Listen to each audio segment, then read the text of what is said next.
হয়তো টাকটা বা কিছুর সাথে লাগিয়ে ধাক্কা খাই পড়ে গেছে, শুধু মাথায় আঘাত, আর কোথাও কোনো আঘাত নাই। আল্লাহ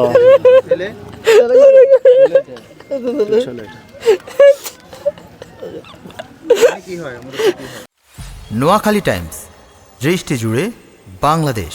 মডেল মসজিদে ফজর নামাজ পড়ানোর জন্য উনি গেছে ভোররাত্রে 4টার দিকে মনে চলে এসছে, রিঙ্কোটও গায়ে ছিল, বৃষ্টিও ছিল। উনি ফজর নামাজ দেওয়ার আধা ঘন্টা আগে, অনুমানিক 4টার দিকে বাড়ি থেকে না, ওনার শ্বশুর বাড়িতে গেছে। আবার ভাবি ওখানে ছিল, ওনার শ্বশুর শাশুড়ি উমরাতে গেছে, বাড়ি একা বিদে উনি ওইখানে গেছে রাত্রে আসার নামাজ পড়ায় মডেল মসজিদ থেকে। তো ফজর নামাজ মডেল মসজিদে ফজর নামাজ পড়ানোর জন্য আবার আসার সময় এই দুর্ঘটনা। হয়তো টাকটা বা কিছুর সাথে লাগিয়ে ধাক্কা খাই পড়ে গেছে, শুধু মাথায় আঘাত, আর কোথাও কোনো আঘাত নাই। পুরো শরীরে কোথাও আঘাত নাই, গাড়িরও কিছু হয় নাই, কিছুর সাথে ধাক্কা খায় উনি পড়ে গেছে, পড়ে সাথে সাথে মারা। আমার ছেলে একজন, মেয়ে একজন, দুইজন। ছেলের বয়স 6 বছর চলে, মেয়ের বয়স 3 বছর। মেয়ে আল্লাহ